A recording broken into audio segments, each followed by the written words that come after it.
भक्तों, तुलसी विवाह कब है? देवउठनी एकादशी कब है? तुलसी विवाह कैसे करें? देवउठनी एकादशी और तुलसी विवाह की तारीख का सही समय क्या है? तुलसी पूजा में दो चीज तुलसी माता को मत चढ़ाना, लगता है घोर पाप। और तुलसी विवाह में 3 गलती कभी मत करना। दोस्तों, ये वीडियो बहुत ही सुंदर है। इस वीडियो को अगर आप पूरा देख लेंगे तो माता तुलसी की कृपा आपके ऊपर बरसेगी।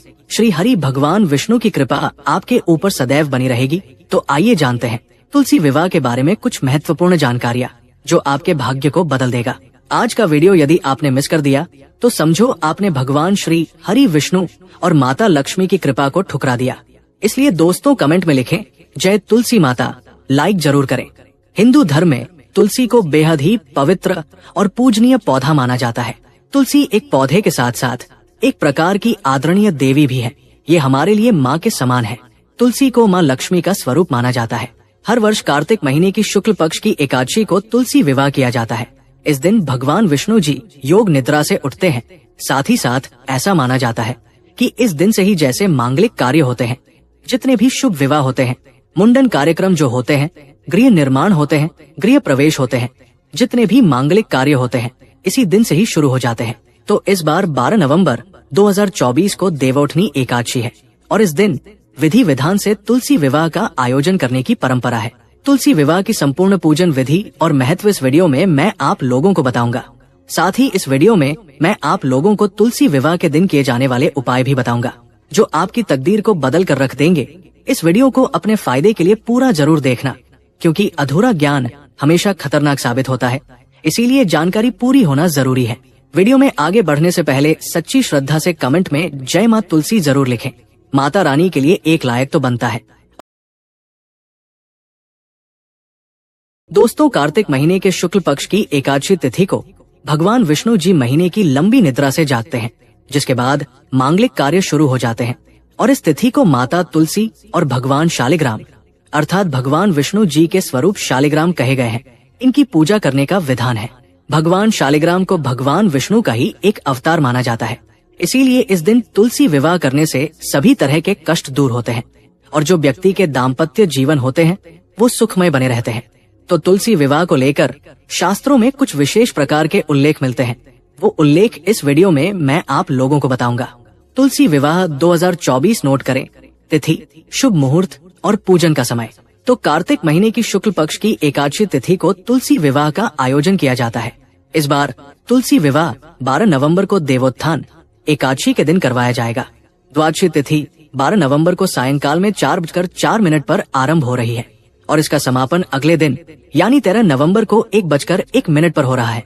क्योंकि तुलसी विवाह प्रदोष काल में करवाया जाता है और प्रदोष काल 12 नवंबर को पड़ रहा है, इसलिए तुलसी विवाह 12 नवंबर को ही कराया जाएगा। इसी दिन सुबह के समय एकादशी भी रहेगी। 12 नवंबर को शाम 5:29 से रात को 7:53 तक प्रदोष काल है और इस दौरान तुलसी विवाह करवाया जा सकता है। भक्तों, अब जानते हैं पूजा की संपूर्ण विधि और फिर इसके बाद जानेंगे उपाय।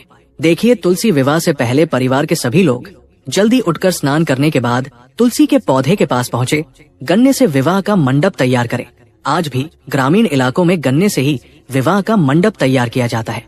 तुलसी के पास एक चौकी स्थापित करें और उस पर भगवान शालिग्राम की मूर्ति विराजमान करें। चौकी पर अष्टदल कमल बनाने के साथ कलश आपको रखना है। कलश में गंगा जल या शुद्ध जल भरकर उस पर स्वास्तिक का चिन्ह बनाएं।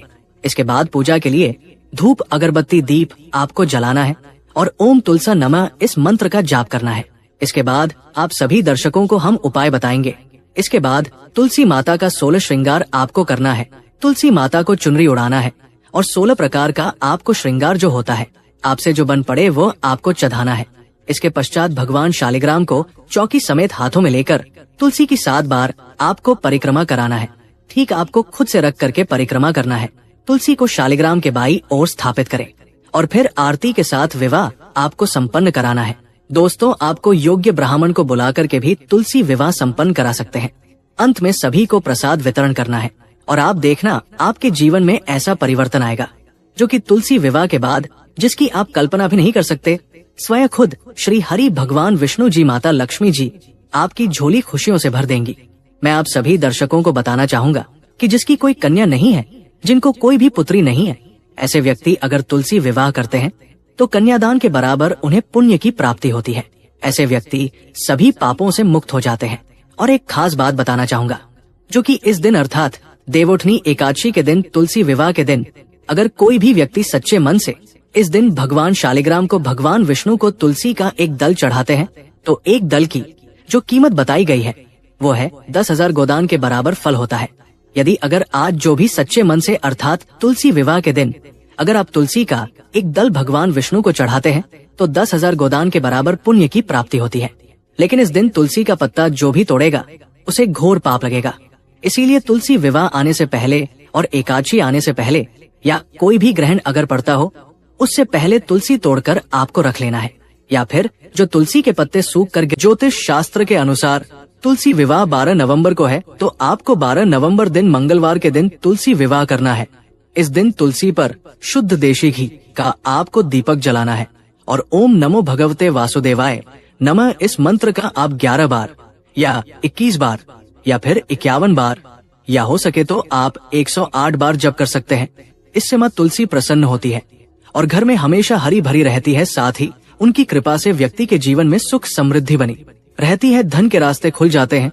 तो चलिए मैं आप लोगों को विशेष प्रकार से उपाय बताता हूँ, जो उपाय आपके जीवन में परिवर्तन लाएंगे। इस दिन किए गए उपाय बहुत ही प्रभावशाली माने जाते हैं, शीघ्र ही फल की प्राप्ति होती है। तुलसी विवाह के दिन अगर आप ये उपाय करते हैं तो बिल्कुल ही आगे कितना भी आपके जीवन में कष्ट हो, जीवन से वो कष्ट दूर होगा, आपकी तमाम परेशानियां दूर होगी और आप देखते ही देखते जल्दी ही धन वैभव से परिपूर्ण हो जाएंगे। दोस्तों, अगर आप घर में तुलसी लाने के लिए सोच रहे हैं तो तुलसी विवाह के लिए आप जो है घर में तुलसी ला सकते हैं। लेकिन इस दिन अगर आप तुलसी का रोपण करते हैं तो इसे और भी ज्यादा बहुत ही शुभ और मंगलकारी माना जाता है। ध्यान से सुनना, अगर आज के दिन अर्थात तुलसी विवाह के दिन अगर आप तुलसी का रोपण करते हैं तो तुलसी हरी भरी आपके घर में रहती है। जितनी ज्यादा हरी भरी फलमनस का पौधा जितना ज्यादा हरा रहेगा, जितना ज्यादा उसमें मंजरी आएंगी और फले फूलेगी, जितना ज्यादा उसमें कहा जाए एक प्रकार का हरापन आ जाए, एक प्रकार से मंजरी आ जाएगी, उतना ही ज्यादा आपकी आध्यात्मिक उन्नति होगी। इस दिन गलती से भी तुलसी का पौधा कभी किसी दूसरे व्यक्ति को मत दे देना, आपका पूरा घर गरीब हो सकता है। घर में लगा तुलसी का पौधा कभी किसी दूसरे व्यक्ति को इस दिन नहीं देना चाहिए। दोस्तों, तुलसी विवाह से पहले ही दिन शुभ मुहूर्त में स्नान करने के बाद सबसे पहले तुलसी के कुछ पत्ते तोड़ करके साफ पानी में आपको रख देने हैं। इसके बाद तुलसी विवाह के दिन तुलसी के जल को पूरे घर में, जो आपने तुलसी के पत्ते रखे हैं उस वाले पानी को पूरे घर में आपको छिड़कना है। ऐसा माना जाता है, ऐसा करने से वैवाहिक जीवन बिल्कुल खुशहाल बना रहता है। साथ ही साथ पति पत्नी में जो मन मुटाव हो रहा होता है वह भी दूर हो जाता है। और इस उपाय के बाद अगर आप ये पानी अपने घर में छिड़क है तो वास्तु दोष लगा हो घर में, पितृ दोष लगा हो घर में, किसी भी प्रकार का दोष लगा हो, सारे दोष समाप्त हो जाते हैं। और ऐसे घर में जो घर निर्दोष हो, जिस घर में दोष ना हो अर्थात दोष रहित हो, तो घर में लक्ष्मी का वास माना जाता है। ऐसे घर में अलक्ष्मी कभी नहीं आती। धन की देवी माता लक्ष्मी दोनों हाथों से धन की वर्षा करती है।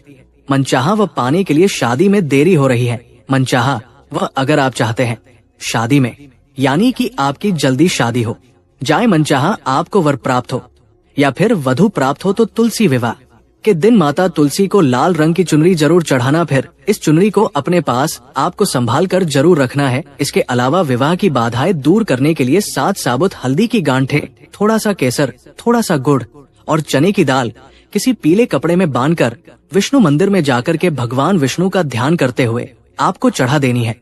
इससे शीघ्र विवाह की आपको प्रार्थना करनी है कि शीघ्र विवाह हो।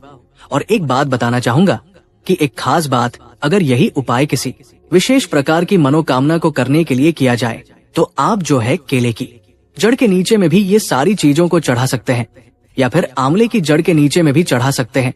एकादशी के दिन 11 कौड़ी लेकर उन्हें एक लाल रंग के कपड़े में बांध करके अपने घर के मुख्य द्वार पर अर्थात तुलसी विवाह के दिन अपने घर के मुख्य द्वार पर आपको लटका देना है। ऐसा करने से नकारात्मक ऊर्जा आपके घर से कोसों दूर रहेगी और घर में सुख समृद्धि का वास होता है। ध्यान से सुनिए, घर में सुख समृद्धि का वास होता है। परिवार के सदस्यों को बुरी नजर से बचाने के लिए एक पीले रंग की कौड़ी को ताबीज में बांध करके उन्हें आपको पहना देने से बुरी नजर से बचाव होता है। दोस्तों, हम छोटी छोटी जानकारी इसलिए बताते हैं क्योंकि जब घर के छोटे बच्चों को नजर दोष हो जाता है तो हम सब काफी परेशान हो जाते हैं। तुलसी विवाह के दिन कुछ सफेद रंग की कड़ियां लेकर के आए और उन्हें सफेद केसर व हल्दी में आपको हल्दी डाल करके घोल करके आपको भिगो करके रख देना है। इसके बाद इन्हें एक लाल रंग के कपड़े में बांधकर उस पोटली को तिजोरी में आपको रख देना है। इसके बाद धन संबंधित आप देखेंगे समस्या कुछ ही दिनों के भीतर में दूर हो जाएगी। एक खास उपाय और बताना चाहूंगा, ये अंतिम उपाय है। इस दिन अगर गंगा घाट है या फिर किसी भी पवित्र नदी का घाट या फिर आप जहाँ पर रहते हैं वहाँ पर कोई पवित्र नदी बह रही हो, कोई भी नदी हो चलेगी, तो नदी में दीप जला सकते हैं। दीप दान करने से वहाँ पे आप जो है दीप दान कर सकते हैं। तो दीप दान करने से देवताओं का आशीर्वाद मिलता है और इसके साथ ही घर में सुख समृद्धि आती है। यदि खासकर अगर आप कुछ उपाय नहीं करना चाहते हैं इस दिन तुलसी विवाह के दिन, तो एक काम जरूर करना, एक दीप आपको नदी में दीप दान करना, अर्थात नदी के पास में जलाना है। नदी की बहती हुई धारा में आपको उसे जला करके बहा देना है। और दूसरा दीप दान आप कर सकते हैं जो है गौशाला है, गौशाला में जाकर के आप जो है आज के दिन दीप जलाएंगे। और तीसरा दीप जैसे कि आपको आंवले का पेड़ है, आंवले के पेड़ के नीचे में जलाते हैं तो इससे भगवान विष्णु बहुत प्रसन्न होते हैं और ऐसे व्यक्ति के सभी प्रकार की जितनी भी सांसारिक इच्छा, सभी प्रकार की इच्छाओं को पूर्ण करते हैं। साथ ही साथ भगवान आपको निरोग रखेंगे, आपके जीवन में किसी भी वस्तु का अभाव नहीं होने देंगे। तो आप भी अपने जीवन को सुखमय बनाने के लिए तुलसी विवाह के दिन अर्थात एकादशी के दिन किए जाने वाले उपाय को जरूर करिएगा।